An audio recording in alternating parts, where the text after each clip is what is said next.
Wickerfolk and Razorkin and Shroud Stompers, oh my. Oh my. Welcome back to Duskmourn, the horror house that you can't leave because it ate everything outside of it. I've dedicated myself to the insane task of reviewing the flavour of every card in the set and the commander decks. And in this part 2 of that, we're looking at the rest of Duskmourn's monsters. And that's quite enough ado. Let's get on with it.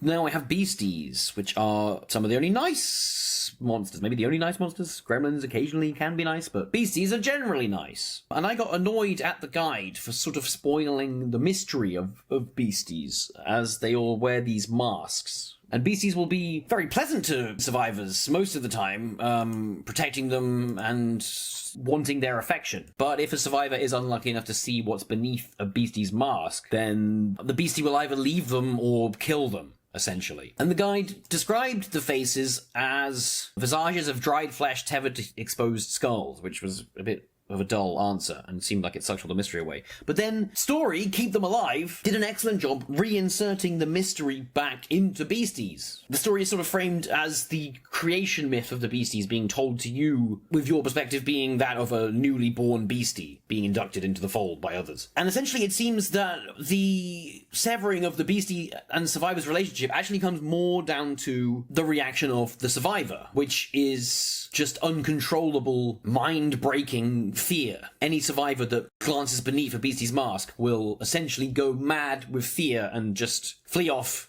into the house, at the mercy of the house. And in these instances, when Beasties kill survivors, they're doing so as a mercy, so that they won't meet a grislier end. So regardless of whether beneath a Beastie's mask is specifically just a gross face, I like that the mystery of why it causes so much terror in the humans makes the Beasties way more compelling. So hooray, the Beasties have been fixed by the story. Let's look at their cards. First up, I will pick the poster child of the Beasties, Bashful Beastie. 4 and a green for a 5/4. When it dies, manifest dread. No one knows what hides beneath the Beastie's masks. So I kind of like the idea that mechanically this is your dread coming out to attack you now that your Beastie companion has died. He's no longer there to protect you, and dread has manifested. Aaron Miller's Beastie design is another tightrope walker of the scary, goofy tightrope, which effectively traverses the rope. What the fuck am I talking about? Anyway, the sort of cutesy quality of elements of the Beastie, like his paws and the quality of his fur, is balanced really nicely against, like, having too many arms and the ominousness of the masks, etc. It's very where the wild things are in execution. I like the googly eyes in the plants. A detail that shows up on a few cards. Patchwork Beastie. A green for a 3/3 beast. It's got delirium and can't attack or block unless there are 4 or more card types among cards in your graveyard. At the beginning of your upkeep, you may mill a card. It doesn't know it isn't real. I suppose, I don't know if that's a comment on Beasties on the whole, and that they're just like sort of a creation of the house, or if this Beastie specifically is extra not real, which I suppose is being represented by its inability to attack unless there are 4 or more card types in your graveyard, at which point you're crazy enough to believe in the Beastie. The Hauntwoods look particularly haunting in the background of this image as well. I love the misty quality and the window frames that can just about be seen. I like the amalgamized nature of the Beastie and the quality of its tattered rags. I can't quite tell where the environment ends and the Beastie begins, but it doesn't hurt my appreciation of the image at all. Bedhead Beastie, 4 and 2 red for a 5/6 beast with menace. And mountain cycling for 2, so you can pay 2 and discard it and search your library for a mountain card and put it into your hand. It had heard monsters were supposed to hide under beds, and it did its best. Do not look beneath the Beastie's bed. Yeah, another nice Beastie for keeping the balance between creepy and cute with its few too many limbs caught up in the lights of the circus is great. Curator Beastie, 4 and 2 green for a 6/6 beast. With reach, colorless creatures you control enter with 2 additional +1/+1 counters on them. Whenever Curator Beastie enters or attacks, manifest dread. I suppose the flavor is that... What is the flavor?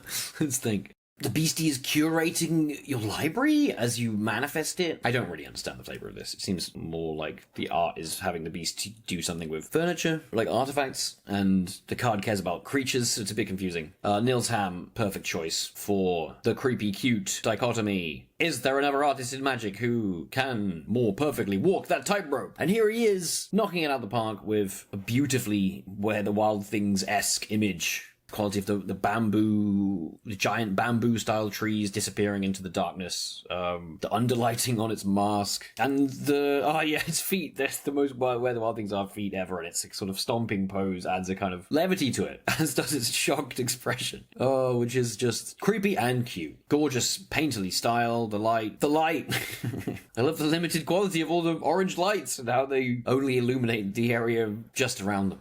Beautiful as always. And last, we have Kona, Rescue Beastie. A 3 and a green for a 4/3. Legendary Beast Survivor. It's got survival. At the beginning of your second main phase, if Kona, Rescue Beastie, is tapped, you may put a permanent card from your hand onto the battlefield. So I don't think we've talked about survival yet, which is a mechanic that the survivors have, funnily enough, which just cares about your creature being tapped at the beginning of the second main phase. I think it's just the second main phase. Maybe they trigger another phases as well, but we'll see. And I quite like it as a mechanic, as it's sort of implying that your creature has had to achieve some sort of feat to survive. It's tapped now in the second main phase, and now that it's exerted itself, not with the ability to exert, but it's done something to survive, and now the payoff is here. Cool. Simple. Again, Duskmourn does an excellent job using simple mechanics to create lots of flavor. Yeah, I suppose the survival thing is that it's like rescuing the permanent, but then it's coming from your hand rather than the graveyard, so it doesn't feel like much of a rescue, really. Mechanically,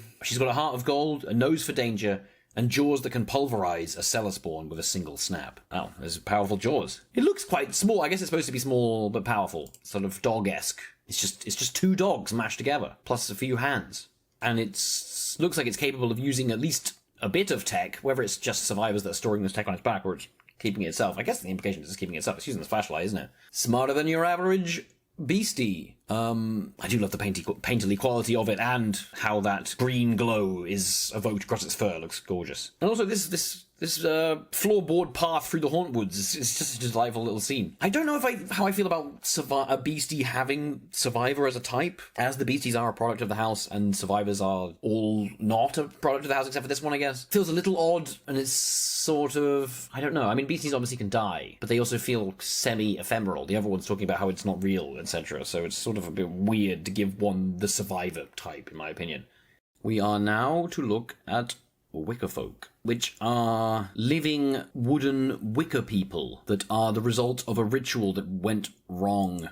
Yes, essentially some people pre-house, as the house was expanding, turned to a ritual that would render them impervious to fear and Valgovoff's hunger for fear. But unfortunately, the result of the ritual was that they became these wicker bodies, unable to feel fear, but also unable to feel anything, with their minds unchanged, but their bodies unable to experience any sensation. And seeing as they can't die, they like to grab people and turn them into Wickerfolk. Although I'm confused as that. It says they can't die, but then the guide also says that they can be burnt, and it says, hefty bladed weapons like axes or machetes are good for destroying Wickerfolk as well, but they can't help a victim that's already been infested. Which is fine, but I mean, so can they die or not? I don't get it. Maybe Wickerfolk can't die, but their bodies can be destroyed. Just stuck there, motionless for eternity. Perhaps that's the worst fate of all. Whatever, let's look at them card-wise. Wickerfolk Thresher, 3 and a green for a 5/4. Artifact creature Scarecrow. Delirium. Whenever Wickerfolk Thresher attacks, if there are 4 or more card types among cards in your graveyard, look at the top card of your library. If it's a land card, you may put it onto the battlefield. If you don't put it onto the battlefield, put it into your hand. I suppose this Wickerfolk is cultivating the land in some way? Its big scythe arm is doing a scythe's intended purpose and not just harvesting people, I suppose. That's kind of nice. I like the idea of the Wickerfolk tending to Duskmourn's wilds, the Hauntwoods. Wolf Skull Jack has done some delightful comic book-esque, ultra-high contrast pieces before. Dragonlord Silumgar's bloody gorgeous. But here I think their line-heavy style is perfect for depicting a Wickerfolk in the middle of a field, letting that high-contrast shading inject some horror into this scene. Then we shall have Osseous Stick Twister, 1 and a black for a 2/2. Artifact creature Scarecrow with lifelink. And Delirium at the beginning of your end step. If there are 4 or more card types among cards in your graveyard, each opponent may sacrifice a non-land permanent or discard a card. Then Osseous Stick Twister deals damage equal to its power to each opponent who didn't sacrifice a permanent or discard a card this way.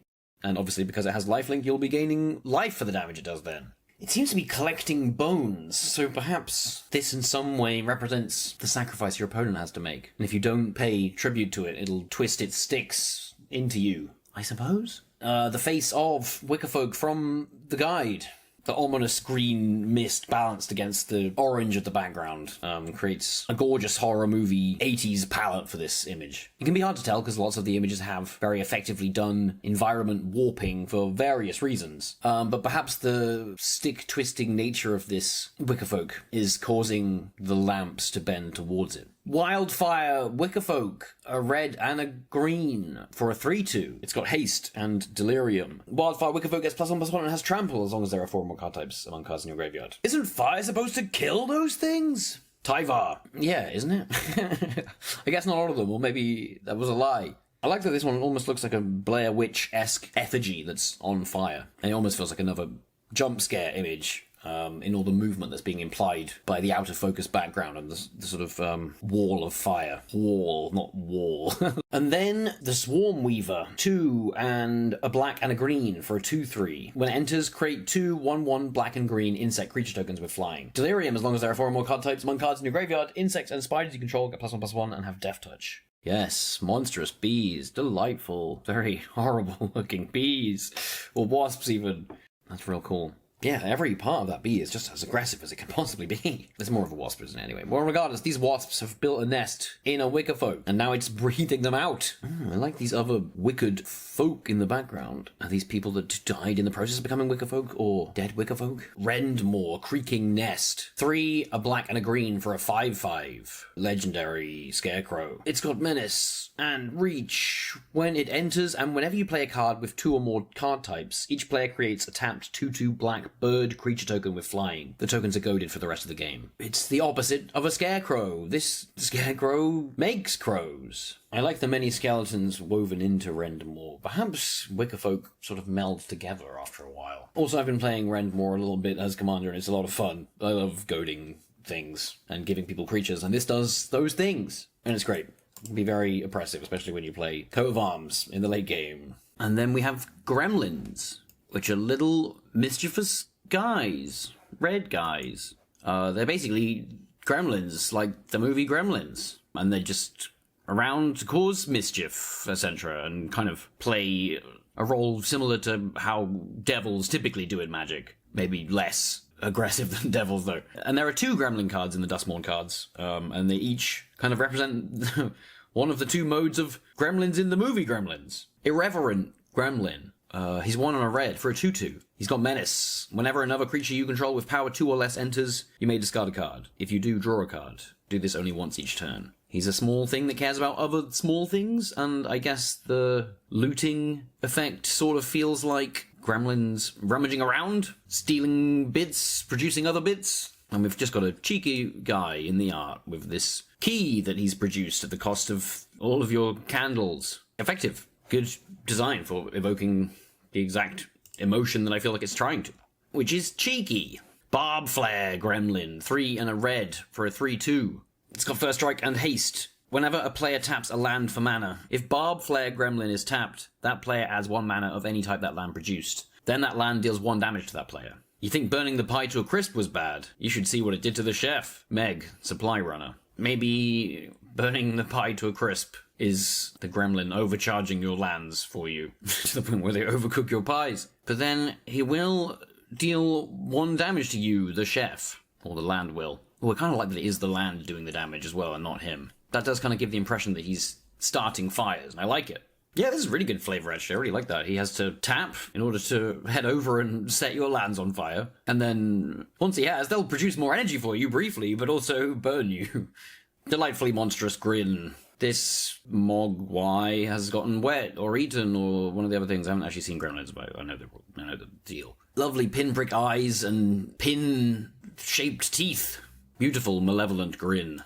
Next, we will look at the clerics of Dusk... Well, not really, they're not all clerics, but next we will look at the cultists of Duskmourn, Valgavoth's cultists.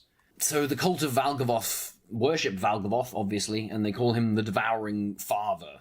They believe that Valgavoth is devouring fear for them as a blessing, to rid them of fear and grant them protection from it. And that their true paradise will only exist when Valgavoth has devoured all fear in existence, creating a world where they are safe from fear and even death. So it's basically a bunch of creepy humans that want to feel better about their horrible situation by perceiving the demonic as divine. They seem to have some mind-warping stuff in the story as well, to potentially force you to join Valgovoth's will, or at least to allow people to more readily accept the cult's beliefs.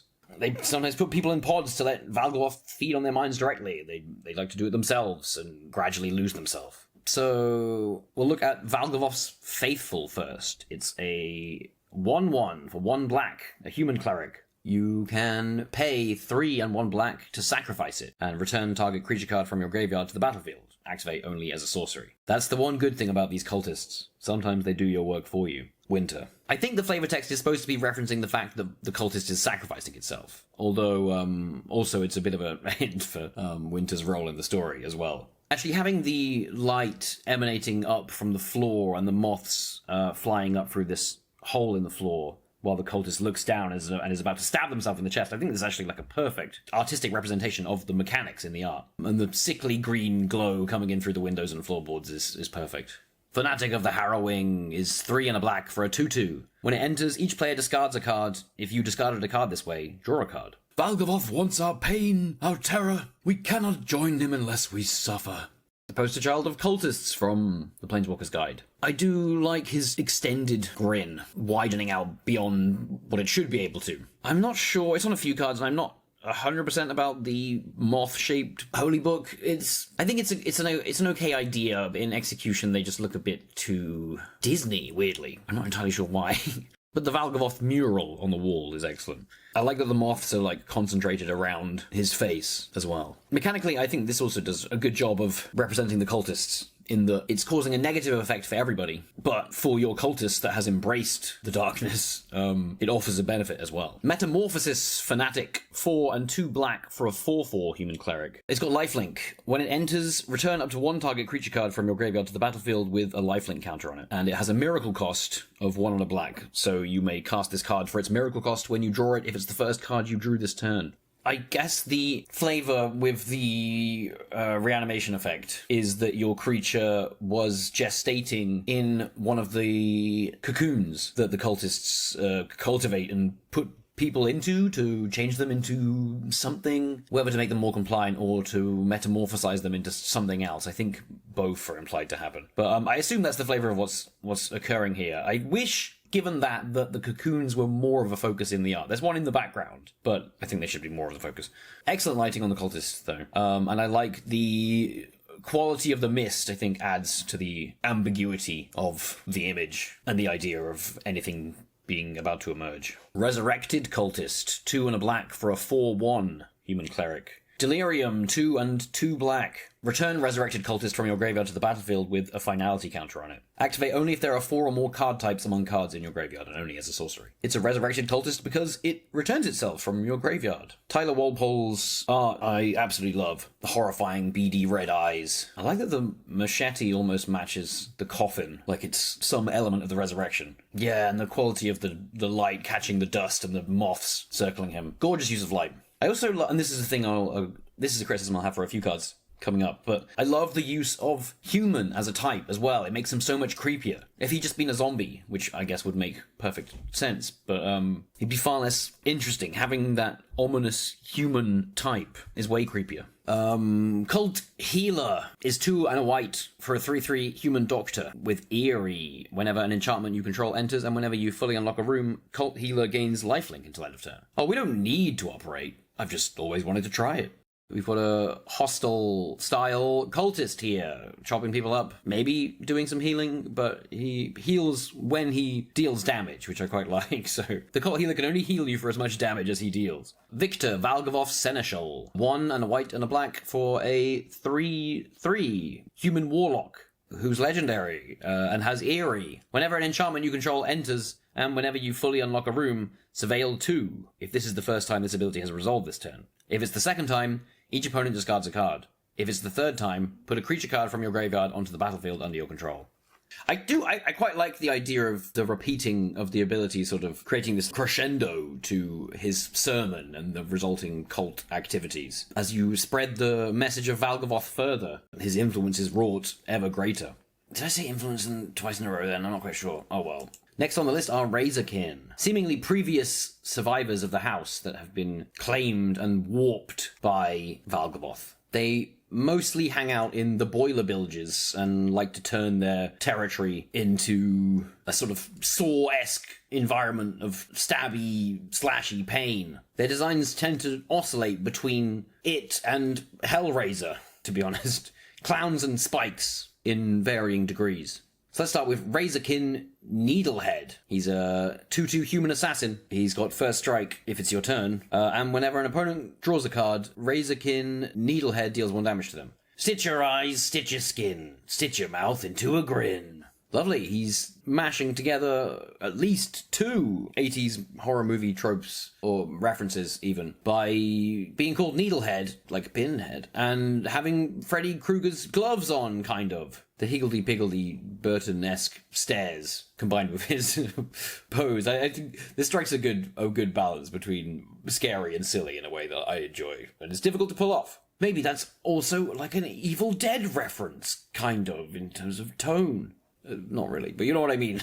The alternate art showcases another style, which I can't remember exactly what it's called, but they show POV from the monster's face as they're reflected in the eyewear of the person they're attacking. And here you can see his gloves are even more Krueger-esque. And this style is good for evoking horror at the very least. I'm not like super a fan of any of these images, to be honest, but they're all very well executed. And it definitely feels like the kind of thing that was on slasher movie posters. Next we have Vicious Clown. It's 2 and a red for a 2/3 human clown. Whenever another creature you control with power 2 or less enters, Vicious Clown gets +2/+0 until end of turn. Surprise! You should see the look on your face. Here, let's peel it off so you can. This is a scary clown. He's got 2 machetes, and he's come out of like a party popper or something. Like, I guess the flavor text and the art with all the streamers everywhere kind of implies that he's popping out of something, right? I'm not a huge fan of the art, if I'm honest. It's competently done. Obviously, his pose combined with the high angle makes him look very small. And I don't know if that was the intention or not, or if he's just like a little guy. I don't know. Oh, we're below the clown, right. I can see that now. I can see the remains of the broken open party popper thing. Well, that makes the image make more sense. I'm still not a huge fan of it, but at least I can read it better now. I suppose him getting +2/+0 whenever another creature with power 2 or less enters is kind of good, because he's sort of preying on the weak. Oh, no, it's whenever you control. No. Well, I guess it kind of works that way. Whenever another creature you control with power 2 or less enters, gets +2/+0. So it's sort of being spurred on by lesser things coming in. I suppose maybe that's flavorful. Unstoppable Slasher, which I think is a Razorkin, or like a reanimated Razorkin. It's 2 and a black for a 2/3 zombie assassin rather than human. It's got Death Touch. When it deals combat damage to a player, they lose half their life, rounded up. And when it dies, if it had no counters on it, return it to the battlefield tapped under its owner's control with 2 stun counters on it. Obviously a very powerful effect to make someone lose half their life. And returning the stun counters is actually also a really powerful resurrection effect. Perhaps this wasn't a Razorkin. Looking at its previous... I don't know, I can't decide. It's definitely like a sort of... in both the arts, you can see that it's in a sort of warped suit of armor. So maybe this was some sort of knight instead of a Razorkin. It just has the saw for a hand makes it seem Razorkin-esque. I like that I think the implication with the art is it looks like it's in the scene of some disaster that's just occurred. Maybe even where the plank that's impaling it came from is whatever this explosion that it's sitting in the aftermath of. But it's still standing, or I think. No, it is. Grim expression intact. Sawblade Skin Ripper is 1 and 1 black and 1 red for a 3/2 human assassin with menace. It's also got, you can pay 2, sacrifice another creature or enchantment, put a +1 counter on Sawblade Skin Ripper. At the beginning of your end step, if you sacrifice 1 or more permanents this turn, Sawblade Skin Ripper deals damage to any target. So it's got a sacrifice ability that I suppose will let you skin some of your creatures, turning them into +1 counters for your Skin Ripper, and also damage to your opponents. The art is excellent, and I like this uncanny film set lighting it's got, which definitely makes it look like it's on a film set, but in an expertly executed way. And that sharp lighting combined with the misty quality of the background is a lovely balance. But I kind of wish it was a bit more gruesome and had some skin adorning it, and we could sort of, imply that the skin being added was the +1 counters, etc. Either way, still a nicely flavorful card. the Jolly Balloon Man, a legendary creature, human clown that's a 1/4 with haste. You can pay 1 and tap it to create a token that's a copy of another target creature you control, except it's a 1/1 red balloon creature in addition to its other colors and types, and it has flying and haste. Sacrifice it at the beginning of the next end step. Activate only as a sorcery. And Campbell White's art here is delightfully grotesque and fantastic. It's difficult to see at card size, but he's actually like he's looking right at us as well. From out of the corner of his eye, the Jolly Balloon Man is looking into ours. Yeah, and these grotesque, stretched faces, some of which have buttons stitched into their eyes and mouths. I like that some of them look like copies of each other as well, and other ones look different. It's excellent. I assume, like lots of people as well, that this is a visual reference to the Junji Ito story. I can't remember the exact name of it, but balloon heads come down and strangle everybody. Obviously this isn't exactly the same thing, but I feel like it's a visual reference to that.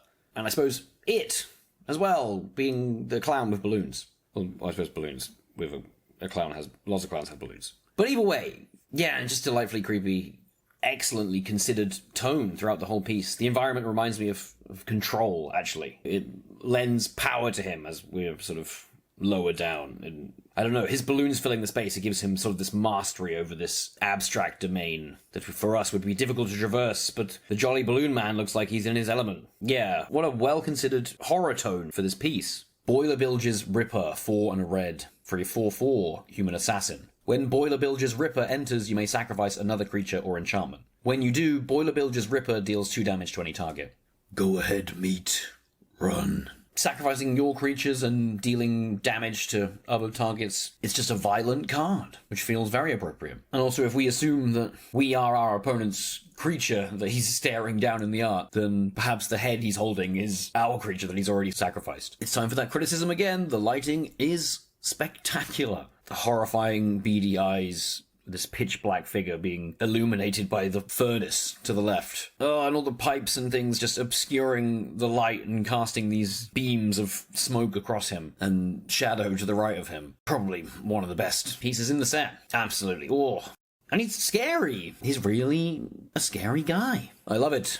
I don't have anything else to say about it really other than the art is amazing. Oh, that light's so good. Even at card size, it just pops. It's a stunning piece. Cackling Slasher, 3 and a black for a 3/3 human assassin. Death Touch. Cackling Slasher enters with a +1/+1 counter on him if a creature died this turn. Every death was funnier than the last, until his howling laughter drowned out his victim's screams. I think this does a good job of walking the creepy, goofy line and managing to come out creepy. It's like a silly idea with a grisly execution. I really like its design. And again, I really like the use of human amongst lots of the Razorkin. Well, all the Razorkin, I guess. As another point of terror. The fact that they're still classified as human even after whatever Valgavoth has done to them. Giving them their own creature type would have been less creepy, in my opinion. I mean, it looks like it has Death Touch from the art. It's very spiky. Maybe the +1 counter it enters with is to indicate its increasing glee. And then Rip Chain Razorkin. 3 and a red for a 5/3 human berserker. It's got reach and an activated ability of 2 and a red, sacrifice a land, draw a card. Listen to that tasty squelch. Good hit. Good hit. Come here now, little meat bag. The embodiment of Razorkin from the guide. Lovely balance between frenetic out-of-focus background and the perspective warping on the Razorkin creates a lot of movement. I'm not quite sure about the mechanics here. Yeah, it doesn't really seem to mesh with the flavour. Razorkin Horde Caller. 4 and a red for a 4/4. Human Clown Berserker with haste. Whenever you attack, create a 1/1 red gremlin creature token. Know your place, pets! First blood is mine! Got a very interestingly designed Razorkin. He's a unicyclist with a wheel, a tyre for a foot. He's still human, despite his gigantic hand. Well, actually, maybe that hand's just coming into the foreground. His hand does look pretty big, though. Razorkin and Gremlins hanging out together. It's not a bad card. I can see this alliance of things occurring on the plane. I don't really have a lot to say about it, other than I guess Valgavoth out there with some of the Razorkin designs. I think it's time to talk about the Lord of Pain. 3 and a black and a red for a 5/5 legendary human assassin. He's got menace. Your opponents can't gain life. Whenever a player casts their first spell each turn, choose another target player. The Lord of Pain deals damage equal to that spell's mana value to the chosen player. Mechanically, It's similar to Kervek. Is it the Merciless? I don't know if it's the Merciless. One of the Kerveks that you can run as a commander, in that it hits people when you cast spells, or when people cast spells. I think mechanically it's sort of turning your opponents into Razorkin in a way, and it's forcing them to damage each other. Or maybe the Lord of Pain is enacting games that your opponents are falling victim to. Greg Staples' art is delicious, though. The red mist backlighting this horde of Razorkin, with the fragmented face of the Lord of Pain on the screens in the background. And I like how it's sort of extending out of the screens, like he might have some sort of magical ability to extend beyond them. It's kind of cool. I like his sort of comic booky without being obnoxious design. In some ways it feels like this character is referencing Jigsaw from the Saw movies. And there's a few cards that reference him. Where are those Saw referencing cards? Let's find them. So yes, this character is being set up a bit as a Jigsaw equivalent, as they're on the sorcery Let's Play a Game, which is 3 and a black. With Delirium, choose 1. If there are 4 or more card types among cards in your graveyard, choose 1 or more instead. Creatures your opponent's control get -1/-1 for the end of turn. Each opponent discards 2 cards. Each opponent loses 3 life, and you gain 3 life. And you can see the same character grinning in the background as these spiraling stairs break apart, halting these survivors' progress. The perspective warping here does a really good job of making it feel, of making the fall feel threatening. Also, the sorcery Trial of Agony, 1 red, choose 2 target creatures controlled by the same opponent. That player chooses 1 of those creatures. Trial of Agony deals 5 damage to that creature, and the other can't block this turn. Again, the Lord of Pain's eye in the background on the screen, as these 2 survivors play tug of war over a saw with their chains. All it took to shatter their lifelong bond was a scrap of hope. I like that the creature that survives is so traumatized that it can't block. Good stuff. So yes, despite Saw being a few years later than the 80s, I mean, they did say from the 70s and 80s through the modern day, I guess, so they're covered. And the Lord of Pain feels like a sort of 80s version of Jigsaw, I suppose. Someone on Twitter once proposed the idea of Jigsaw as a commander, and I haven't been able to stop thinking about it since. I really do want a really good version of Saw's Jigsaw as a commander. That'd be great. This doesn't exactly do what I wanted to, but it's nice that it kind of makes your opponents vie for survival mechanically. Yeah, the Lord of Pain does kind of turn the field into Saw 2 in a way, which is quite fun. And then there is Gleeful Arsonist, 2 and a red for a 1/2 human wizard. Whenever an opponent casts a non-creature spell, Gleeful Arsonist deals damage equal to its power to that player, and this has Undying, so if it had no +1 counters on it when it died, it will return to the battlefield with a +1 counter on it. Let the world burn! Let chaos take the world, eh, Gleeful Arsonist? I guess some Razorkin have access to fire magic and resurrection abilities. Well, actually, we already knew that from some of the other ones, but, you know, good jokery expression to pair with the fire. I don't really know what to say about this one. But yeah, so jokery grin and jestery clothes definitely tell us she's a Razorkin. And now the last of the Valgavoth-affiliated humans that I want to talk about are the children, just wayward human children found in the house that are described in the story that talks about the last of the real surface of Duskmourn. That story describes the children as like an omen that people would see before the house was then swallowed up, chanting and clapping and being eerie, as children often are in horror media. And if you don't know that story, then we have a reading of it. I read the story aloud, and you can listen to it, and we put images and music to it and everything, and it's great. And it's on the channel. I'm linking it now on the screen, maybe? Or somewhere. One of the things I like most about them is that they just have the type human, just ominously, with nothing else. If you'd given them, like, say, human nightmare or horror or illusion, I think it would have sucked all of the horror away from it. Whereas now, we just have this question mark following the word human, ominously blank. I love it. As clearly there is, you know, a lot more going on with these kids, a lot more to them than just the human creature type, but we're not privy to any of it. Anyway, we've got 2 here. Each are specific horror movie references. We have Orphans of the Wheat, 1 and a white for a 2/1 human. Whenever Orphans of the Wheat attacks, tap any number of untapped creatures you control. Orphans of the Wheat gets +1/+1 until end of turn for each creature tapped this way. Their only family is each other, and their only toys are those who wander too far into the fields.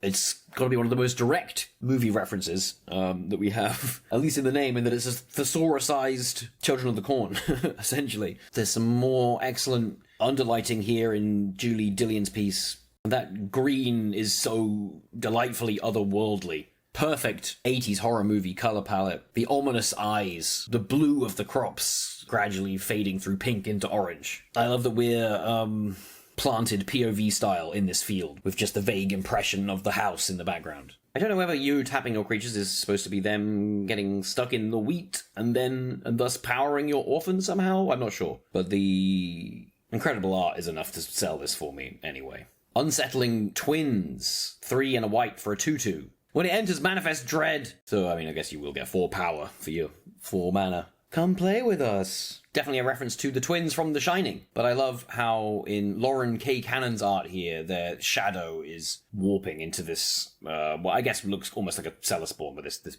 many-limbed, 2-headed thing behind them. When this art was originally shown, it didn't have the bottom of the image, and it just... Having the whole image like this on card size, where it's actually cropped less badly than it was on the stream where it was shown, it works so well. It's such a good piece. Their shadow just completely draws everything together and makes it awesome. Yeah, I feel like that shadow is doing an excellent... Well, the construction of the room and the placement of the twins, but that shadow is doing a real good job of just drawing your eye into the right place, whilst being an excellent focus for our fear. The fact they're positioned in front of this big curtain behind which anything could be is also just brilliant. It does feel like a lot of very effective horror moments in this set, though, do still lean on, like, gothic tropes in a way. And it works, and it sells the horror even more. Like, the gothic nature of this room is definitely enhancing its terror ability. But, it's just, interesting. Not that I wanted it to look that way necessarily and just be completely... To be fair, I think... I know that would have been indistinctive, but, like, just leaning more into surrealism as the distinction between this set style and Innistrad I would have preferred that personally, but it's fine. And then we have everything else in terms of monsters. All the stuff that couldn't be categorized into one of the previous categories. The ones that appear in the Duskmourn Planeswalker's Guide. They're all here together in the assorted category. Let's begin with... Abhorrent Oculus. 2 and a blue for a 5/5 creature Eye. As an additional cost to cast this spell, exile 6 cards from your graveyard, which is why he can get away with being a 5/5. Flying. At the beginning of each opponent's upkeep, manifest Dread. That's a lot of dread you'll be manifesting. A lot of 2/2s you'll be making. Obviously, exiling 6 cards from your graveyard was a bit of a cost, but not immensely so in a set that cares so much about milling, or just putting things in the graveyard in general. It's the rarely seen Eye creature type. Let's have a look at Eyes. A few over the years. There's another one in this set, actually. But always intimidating and strange. The Eye. I love the design of the Eye. This jellyfish eye that looks very much like a creature of... What's the blue area called? Shit, I can't remember now. Bollocks. Flood pits. Jesus. There we go. This jellyfish eye looks very much like a creature of the flood pits, in that it looks like it's swimming through the air, and the air itself is difficult to tell from water. Not necessarily a scary image, and the pose of the survivors kind of makes it look like a battle is about to ensue rather than they're about to be eaten. Or maybe they're just overconfident. I like this sort of whale-esque baleen around the mouth / pupil of the eye, and how it does a good job resembling both that and the inside of an eye. The use of light to highlight things in white here is also expertly employed. I suppose the idea is that it's just incredibly strange. A creature born of madness, or feeding on it. Which is why it costs all these cards from your graveyard and will make you manifest so much dread. And it has an additional printing, which is one of those ones where it's shown reflected in a POV shot of the survivor that's about to be murderized. And this is probably my favorite of the lot of them. And here we can see the eyes reflected in this mirror that the survivor is illuminating with their torch. But behind them, the eye is nowhere to be seen. It's almost from our perspective as the eye, us, the invisible eye, but this gaping hole in the middle of the eye and how dead the quality of the eye looks is just perfectly horrifying. Any better words? Any more words for horrifying? I've used up that a lot across these videos, and it'll keep being used probably. Beautifully creepy image. I love the quality of the light on the mirror. You can see all the scuffing on it up close. Just that ominous, mysterious pupil hole of the eye. Altanak the Thrice Called. 5 and green for a 9/9. Legendary insect beast with trample. And whenever Altanak the Thrice Called becomes the target of a spell or ability an opponent controls, draw a card. You can pay 1 and a green to discard Altanak the Thrice Called and return target land card from your graveyard to the battlefield tapped. That's actually not bad as a little cheap ramp. Maybe this is good anyway, just for that last ability. I like running lots of fetch lands on Cockatrice and Commander. Anyway, outside of that, this creature is associated with the spell Say Its Name, which is 1 and a green for a sorcery. Mill 3 cards, then you may return a creature or land card from your graveyard to your hand. Exile this card and 2 other cards named Say Its Name from your graveyard. Search your graveyard, hand, and or library for a card named Altanak, the thrice called, and put it onto the battlefield. If you search your library this way, shuffle. Activate only as a sorcery. I love Sam Wolf Connolly's art here for Say Its Name. This survivor swaddled in shadow and insects. His eyes only visible by the reflection of the light in them. And even the expression, his mouth looks like he's saying a name. Or at least opening it to utter something into the mirror. The quality of the crack in the mirror as well is perfect. And obviously this is referencing, I'm not entirely sure where this originally came from, with the sort of the Bloody Mary-esque folklore of saying a monster's name 3 times into the mirror to summon it. It's the same artist for Altanak, the thrice called, and it is beautiful. I don't think it elicits the same quality of fear that I got from the Say Its Name image. Yeah. I sort of want to see, I don't know, something a bit more horrible or imposing. It's an excellent design. I just feel maybe the framing of the image, maybe we could be lower or something like that. I like the quality of the environment has a sort of madness-inducing nature to it, which I very much like. Same with the colours of this stark orange. Well, stark yellowish orange and the red highlighting it. Yeah, it just doesn't read as a 9/9 to me. Maybe if we had some, like, Dini survivors in the foreground to demonstrate scale or something. Mechanically, it's a big, scary monster with good stats for its cost, but I don't know, it's just a big insect, really. There's not much to it beyond its being summoned in a unique way. I suppose I like that the discard ability adds another level to it, because you're now resurrecting it, which the Say Its Name can do. And also it feels like you're pledging your devotion further to this thing you're summoning as you're discarding it to gain benefit. Anthropede. 3 and a green for a 3/4 insect. With reach, and when it enters, you may discard a card or pay 2. When you do, destroy target room. The touch of its many hands is almost gentle at first, but then the grip tightens and the mandibles dig in.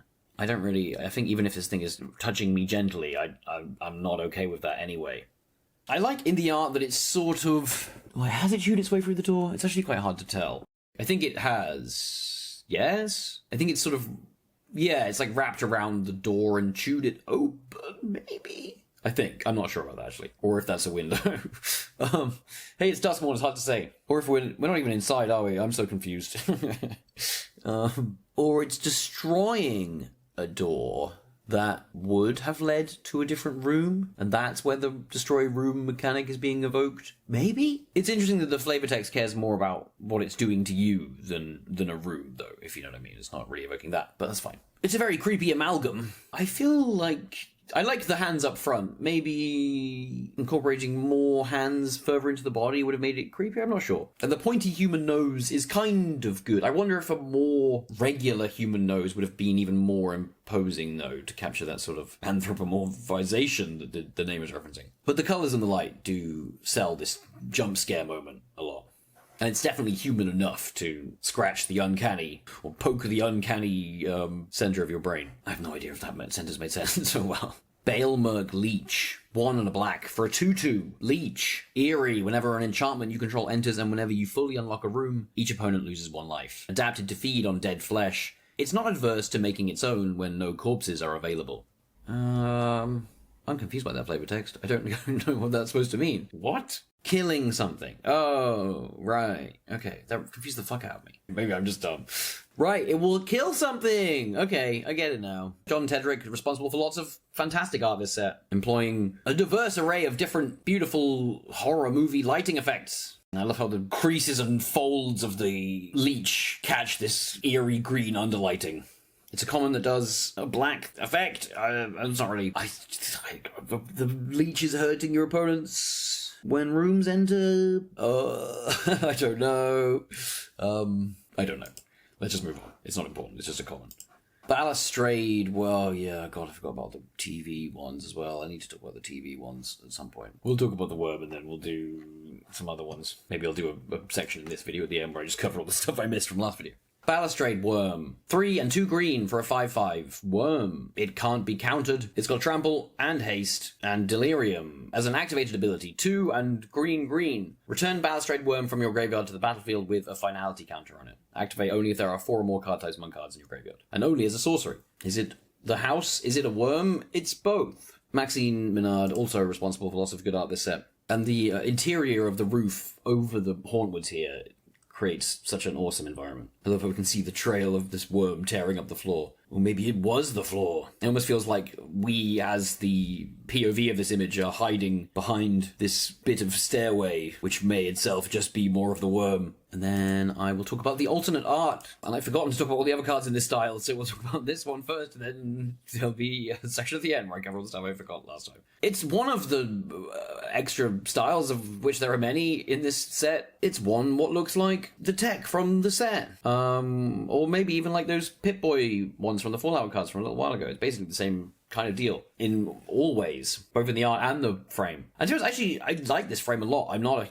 fan of this aesthetic in Duskmourn, but when it's executed well, I can appreciate good execution. And this is a cool frame, honestly. And most of the art that's been printed in this set, in this frame, maybe all of it, I think all of it. But anyway, it's been printed to look like it's on a TV, so they have some sort of staticky warping, like is common in Duskmourn. In Alexis Zirit's interpretation of Balustrade Worm, the stairs more form this sort of descending moor, which I very much like as an idea, and the hard illustrated lines do a good job just making the worm look as jagged and fragmented as possible. Brood Spinner is a black and a green for a 2/3 spider with reach. When it enters, surveil 2, and you can pay 4 and a black and a green, and tap it and sacrifice it, and create a number of 1/1 black and green insect creature tokens with flying equal to the number of card types among cards in your graveyard.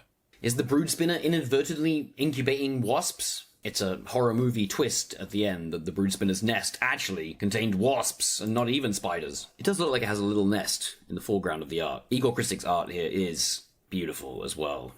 Googly eyes growing out of its back, actually.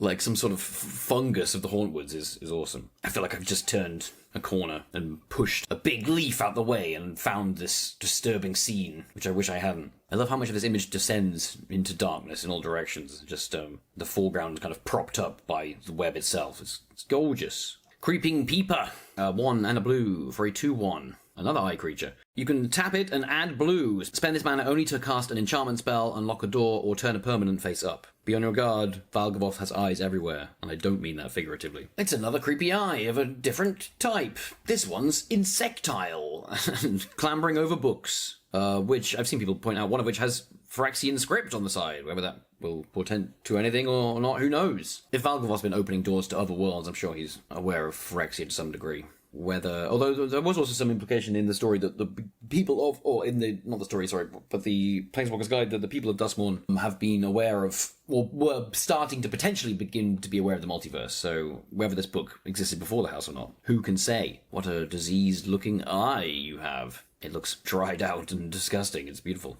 I love the impossible architecture of the flood pits here. Almost like some deep underwater scene. Daggermore Megalodon. 4 and blue for a 5/7 shark. It's got vigilance and island cycling for 2. Valgavoth's evil aura turned the shark from an apex predator into an inescapable terror of the depths. What a lovely, horrific scene. The shark just more monstrous in every way it can be. More eyes, more teeth. Put tentacles on it. Make it bigger.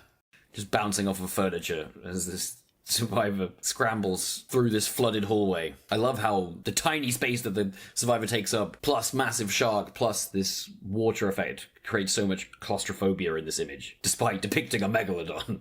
Just the horrible green lighting under the water just sells that feeling of watery death so effectively. Flesh Burrower, 1 and a green for a 2/2 insect. It's got Death Touch, and whenever it attacks, another target creature you control gains Death Touch until end of turn. Symptoms of a burrower bite include fevers, chills, gangrene, subcutaneous writhing, a growing urge to eat the flesh of the living, and if you're lucky, death. So I suppose the flavor is that the burrower is using one of its less deadly bites on your creatures, causing them to go mad and Death Touch your opponents, and it's saving its deadliest bite for your opponents, I guess? Who are the lucky ones? And yeah, it's true, it does actually have a lot of mouths on its back with tendrils seeping out, so perhaps you'd rather get bitten by one of those than the growing green toxinous mandibles and spikes coming off its head. Or as the card suggested, the other way around would be better. Although I'm amazed if this survivor has yet to notice this thing, because pay attention. Floodpit's Drowner, 1 and a blue, for a 2/1 merfolk. It's got flash and vigilance. When Floodpit's Drowner enters, tap target creature and opponent controls and put a stun counter on it. A 1 and a blue, and a tap as an activated ability. Shuffle Floodpit's Drowner and target creature with a stun counter on it into their owner's libraries. Oh, that's really cool. Another gorgeous monster design by John Tedrick. Oh, I like that it almost looks female up close. That sort of more human element to it makes it extra creepy, combined with its horrific, prehistoric, fish-looking mouth. More beautiful, eerie underlighting, this time in cyan or teal. But the flavor here is beautiful. This jump-scaring merfolk will show up out of nowhere and drag your creature underwater. And then if you can't shake it off in time, Floodpit's Drowner will drag it down to the depths, never to be seen again. Such good flavor. On an uncommon. Beautiful card mechanically. I love it. I also like that it has the type merfolk, which is usually more commonly associated with sentient beings, the type of things that would show up in the survivors, and here it's just a monster. Hand that feeds, 1 and a red for a 2/2 mutant. Delirium, whenever hand that feeds attacks, while there are 4 or more card types among cards in your graveyard, it gets +2/+0 and gains menace until end of turn. In the darkness, Lana reached for Shay's hand and squeezed it for comfort. Then she heard Shay call to her from the next room. It's a pun. It's a pun. It's a hand that feeds. A hand that eats. I like the short horror story of the flavor text that's effectively done. And again, it's got the good jump scare lighting and positioning. A slobbering, disgusting looking maw. Hauntwood's Shrieker. 1 and a green for a 3/3 beast mutant. Whenever Hauntwood's Shrieker attacks, manifest dread. And you can pay 1 and a green as an activated ability. Reveal target face down permanent. If it's a creature card, you may turn it face up.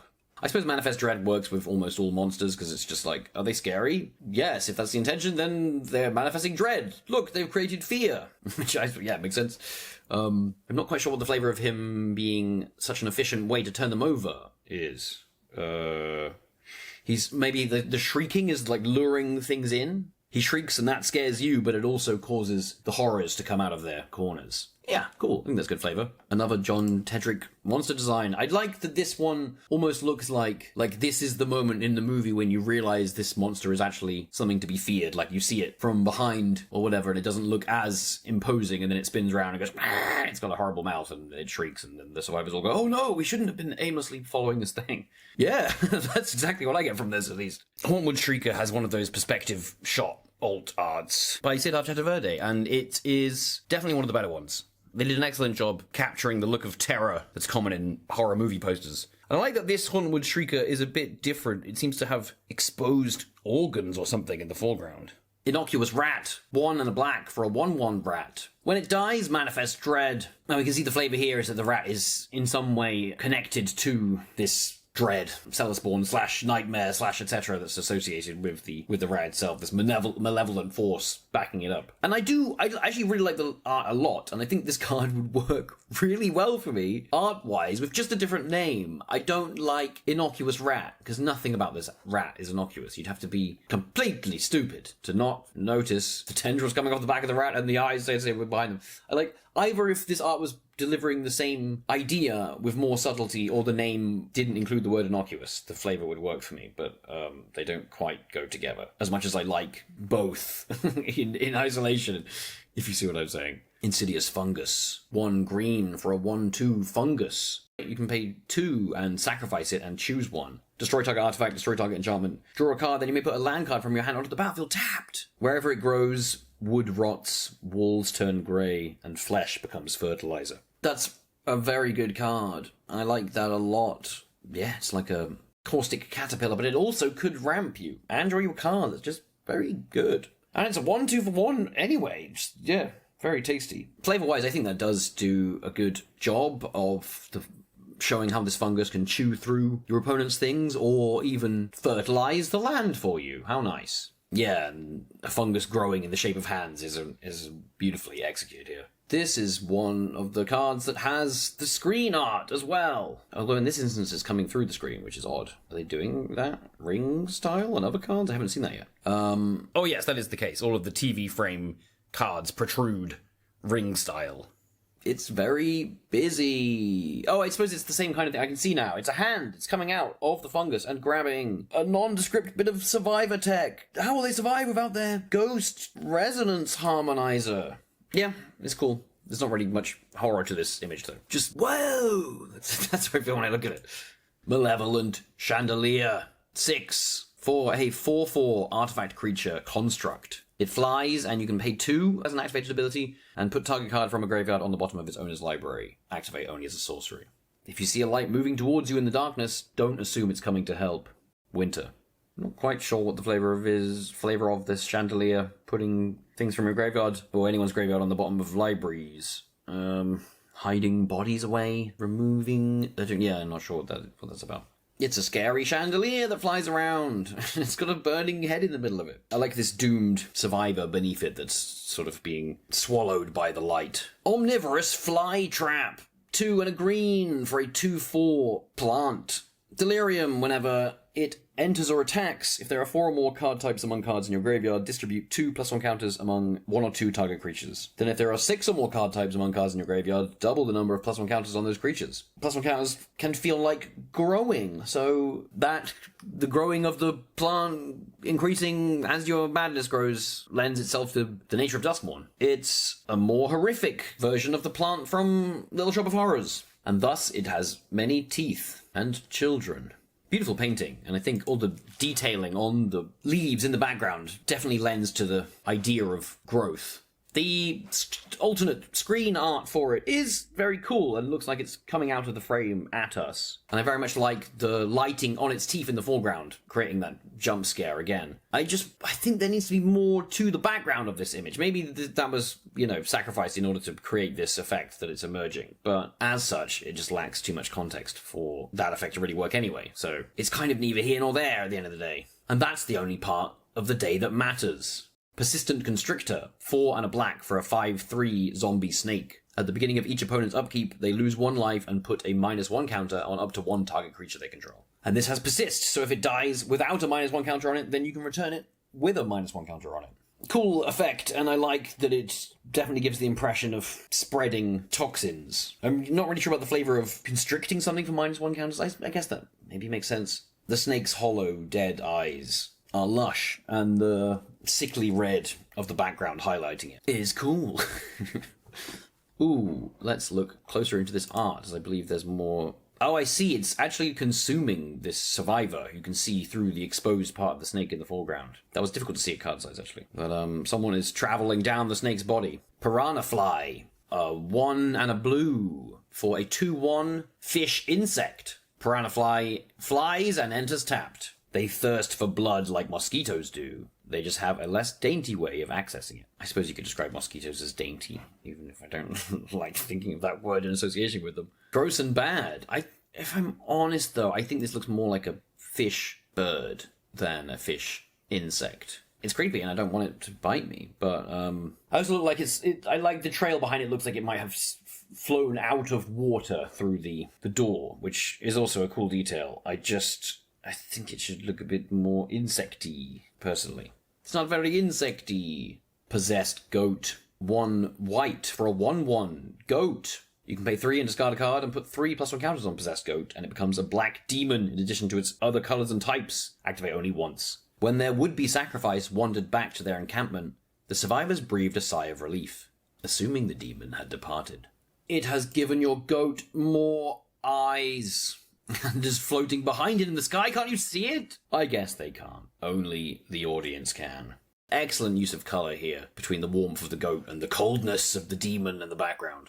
Scrabbling Skull Crab. 1 blue for a 0/3 crab skeleton. Eerie, whenever an enchantment you control enters and whenever you fully unlock a room, target player mills 2 cards. With sandy beaches in short supply, Duskmourn's crabs have adapted to burrow into everything from carpet to flesh. Following the tradition of crabs that mill you. 1 mana milling crabs. Here's another one. John Tedrick again with the incredible horror lighting. this image is almost like 50-50 blue and red. I think that red adds such an immediacy to the creature as well. All the horrible things it's about to do to us as it moves from the cold of the outside to the warmth of this room. Well, I suppose it is a 0-3, so it's not really going to do too much other than just look horrible. It looks a bit deadlier than a 0-3, and the flavor text is describing it burrowing into flesh, which I suppose is meant to represent the milling. It's burrowing into your mind. Shriekwood Devourer. 5 and a green for a 7/5 tree folk with trample. Whenever you attack with one or more creatures, untap up to X lands, where X is the greatest power among those creatures. With every soul it consumes, its roots stretch farther and reach far more victims. I like that the tree folks are tree folk, rather than being elementals, as tree folk is just an inherently scarier creature type than elemental, as Innistrad understood. It does look like it's grabbing you with its tendrillous arms and shoving you into that pit there, doesn't it? You don't want to be one of the souls in the pit, whose faces may be evoked amongst the bark, who knows? I suppose it untapping lands equal to big power can sort of create this idea of it growing further and reaching more victims. But it's not like a perfect fit. Shroud Stomper. 3 white, black for a 5/5 elemental with Death Touch. Whenever Shroud Stomper enters or attacks, each opponent loses 2 life. You gain 2 life and draw a card. At least the Razorkin are happy when they kill you. The walkers don't even notice. Angus, Survivor Scout. I actually really like these abstract, eerie Shroud Stomper designs that you can actually see on another card, the spell that features Jace. I can't remember what it's called. I can look it up afterwards and put it in. But these faceless creatures that look like beings of the Mistmoors, almost. Or at least they are made of the same kind of cloth that you see there more commonly. Uncaring, unwavering, you just might get trodden on and sucked into its vacuous legs, it seems. There's a treasure trove of different expertly executed lighting effects in this image. From the bloom effect of the sky, to the walkers gradually fading in from the light, to the translucency of the walker as the light shines through it. And the use of perspective here, just to create immediacy and put us in these poor survivors' shoes, it's gorgeous. I love that we're actually looking up from some hole in the floorboards as well. Masterfully executed scene. I'm not quite sure how that flavor of it entering and doing stuff relates to the thing. I suppose the death touch is like if it touches one of your opponent's creatures. If it stomps on them, then they're dead, it seems. Although that doesn't completely look like the fate of the person who is inside the thing. Maybe that's just happened and they're about to die. Skull Snap Nuisance, a blue and a black for a 1/4 insect skeleton. It flies. Eerie. Whenever an enchantment you control enters and whenever you fully unlock a room, surveil 1. Yeah, I mean, it works as a spy. It's spying on a survivor here, or maybe worse, it seems. Distracted by all your tech, this Gen Z survivor will never make it out of here. Not a bad design. A little goofier than some others. He's going, ah! I can't not hear that noise from his mouth. It's not creepy, it's just a bit on the goofy side. I actually really like a lot of Alan Douglas's other work as well. Like that gorgeous... Oh, he did the ornithological study, Secret Lair, which is stunning. Comparatively, I don't like this illustration as much. Slavering Branch Snapper. Or is it Slavering Branch Snapper? I'm pretty sure it's Slavering Branch Snapper. 4 and a green for a 7/6 lizard with trample and forest cycling for 2. Hey look, it made us a nice big path through the hedge maze. It's been a couple of weeks since I read the story now, or a few weeks since I read the story. I can't remember if they went for a hedge maze. I'm pretty sure Simone and Tyvar didn't go for a hedge maze, but maybe I'm misremembering. Another beautiful monster design from John Tedrick, who did a lot of work designing things for this set, as Ristic Studies pointed out in their awesome video on Duskmourn.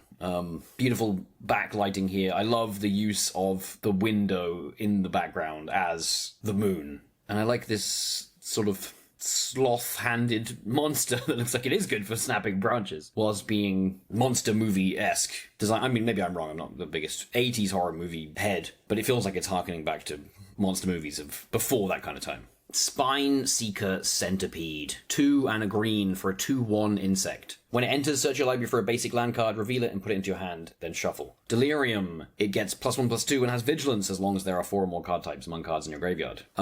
Dave Kendall's art here is gorgeously disturbing. Definitely got to be amongst my favourite for a common in the set. I love his oil slick colours, and the way this scene is so horrible and like violating this centipede embedding itself into the spine of this poor survivor whose clothes have been ripped open to allow it. Looks almost like they were wearing a strange mask before, which has ripped only at their eye, allowing their horrified expression underneath to be seen. That tensionless hand in the foreground very much implying paralysis, as this survivor meets one of the grisliest ends we've seen in Duskmourn so far. Perhaps this survivor had been encased before the Spine Seeker got to them, because it looks like it's been sort of cracked open, and being locked inside / turned to dolls is a thing I've seen on a few other cards. Dave Kendall has used this sort of oil slick color palette many times to elicit a disgusting quality in lots of his creatures, and it's beautiful here in the most horrendous way possible. Undead Sprinter, black and a red for a 2/2 zombie. It's got trample and haste. You may cast Undead Sprinter from your graveyard if a non-zombie creature died this turn. If you do, Undead Sprinter enters with a +1/+1 counter on him. It's a good recurrer in that it'll keep coming back for you. So yeah, I quite like the idea of a zombie Sprinter just also being very efficient at coming back from the graveyard and doing it with haste. It does feel like a Sprinter mechanically. Almost feels like he's, what's the racing where you hand off what's like a baton race called? Relay. Because it does feel like he's picking up the baton from your creature that just died. Farley had always been the fastest on the track team, but no one was cheering anymore. I guess Farley's picked up some clothes since he arrived at Duskmourn, right? Because there wouldn't be a track team on Duskmourn. Yeah, Farley came to Duskmourn at some indeterminate point in the past, lost the clothes of his home plane, which featured lots of track teams, and put on some lovely 80s gear, and then sprinted his way to death. And then undeath. I don't dislike the scene. He maybe looks a bit coherent for a zombie, and it reminds me a lot of... maybe not so much when you enlarge it. It looks more determined in a card size than when you enlarge the art, and it looks more gormless. It definitely reminds me of that Dead Island 2 trailer that was around like 100,000 years ago. I don't even know if that came out in the end or not. Who knows? There's maybe want a bit more speed in the image. There's not enough movement for me. It just feels a bit static for a sprinter, honestly. And then the POV frame version of this image is kind of the opposite, where it's like so much motion that it's silly. Like, the only thing I can imagine in this image is the comedy moment where they both just crash into each other and fall on the floor as soon as, like, a split second after this happens. It's not really scary, because he doesn't even look like he's about to grab you. It looks like he's about to accidentally clip you while he's jogging. Ursine Monstrosity. Or is it Ursine Monstrosity? Ursine Monstrosity. It's pronounced Ursine, you idiot. 2 and a green for a 3/3 bear mutant with trample. At the beginning of combat on your turn, mill a card and choose an opponent at random. Ursine Monstrosity attacks that player this combat if able. Until end of turn, it gains indestructible and gets +1/+1 for each card type among cards in your graveyard. I like that the two-headed nature of the bear is causing it to attack at random. And I like that it gets stronger as your fear grows and more of your sanity is milled into the bin. I doubt it's a reference to the bear from Annihilation, but it's not reminding me of that bear. Good jump scare, horror lighting with the shadow behind it and the falling lantern and the walls of the cabin that he's just burst through. I suppose it's not quite 2 bears, is it? So maybe a 3/3 is appropriate. It's got 2 heads, but it's not entirely 2 bears stuck together, so maybe the bit of bear we're losing equates to a bigger 3/3 rather than a 4/4. And I will slot in the alternate arts to cards that I forgot to talk about last video. Like Doomsday Excruciators, which is one of the perspective shots. I like the flash of 80s pink and how it makes it appear as if the Excruciator is appearing through a portal. And I like that this is particularly central versus some of the other compositions, although it's not amongst my favourite of the card arts in this set. And I don't like the thick grim glasses, even if there's nothing bad about their execution here. Silent Hall Creeper, the alternate art. It almost looks like the survivor is semi-submerged in water, potentially. And I like that they're sideways onto the creeper, the environment behind which is very difficult to determine the correct orientation of. I like how the disorientation is carried all the way through the image. And it's a nice, believable scream expression on our survivor as well. Even if I'm not into the eyewear, personally. Overlord of the Balemercs alternate art is kind of the same as I feel about all the other Overlord alternates, in that they're fine, they're just not as good as the original. Same beautiful design for the monster, but not as gorgeously executed as in Babs Webb's art, I'm afraid. This one, I suppose, has lots of Cellspawn in the background, maybe referencing its milling and resurrecting ability. Overlord of the Flood Pits alt art is the only one where I'd say it rivals the original for me, and I can't quite decide between the two, but I very much like this design. I like that it looks different from the original as well, whilst being clearly the same monster. But that skeletal face with its red piercing eyes is very striking. And descending down the stairs towards us is a nice touch, especially as its limbs reach out of the frame. Fear of Missing Out had a TV frame version by an artist, Cacho Rubion, I think, who's not illustrated any cards before this set, but has a few this set. Has a very striking, unique style. It's sort of a washed out version of the typical color palette we see on the rest of the cards. I like it. In the Fear of Missing Out, I think the screeching souls that you see on all of the fears work quite well for evoking the idea of the fear, though, as they do here. Ghostly Dancers also had an alternate frame version. The glitch warping effect of the TV is married well with the ghosts themselves here. And it's good juxtaposing against the antiqueness of the room in the background. The antiqueness? The antiquity. There's another style of card as well, which I haven't talked about yet, but I want to save it until next video, as that's when the most of them show up anyway. But that's all for now. That's all the monsters as they appear on creature cards. There'll be much more of them represented amongst the rest of the spells. On the whole, a delightfully creepy and mechanically flavorful group of creepy, crawly, beastie, snarly, stabby, spooky guys. Duskmourn really is a set where 2/3 of it fill me with joy. And then there's the other third. And in the next video in this series, we're going to look at the survivors, and it won't be quite as positive. But then we can loop back around to the house after that for some more positivity again. It's a compliment sandwich. Anyway, I'll see you then, unless you want to head over to my Patreon and join all the lovely people I'm about to name. My Brass Squire and Parcelmere, oh, those guys, they couldn't get any more listed on the screen right now. Honestly, don't let my always sarcastic tone undercut my genuine appreciation. They deserve my eternal thanks. And an even more eternal thanks to the dedicated Mia filling out the battle sphere. I'm overbrimming with so much affection that I just have to name them all vocally. Sebastian Rees, Storfooting, Marshall Mia, Eric Vaughan, Librarian of Leng, Steve-O, Santiago Adia, Chonga the Banished Mole King, Patrick Dane, Mimio, Bob, and Darkflame. Thank you all, and thank you for making it to the end, and your reward is this video's code word, Nevermaker.